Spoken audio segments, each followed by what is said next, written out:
Kita daw kung anong ginhimo ko sana. Ay! Grabe na pagtiis ni Jeline.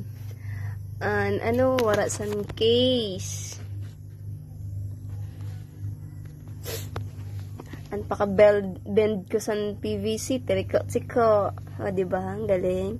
Pero, worth it siya.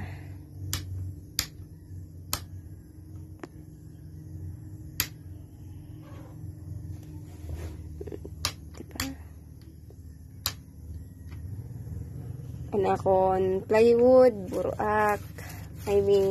Ruba na.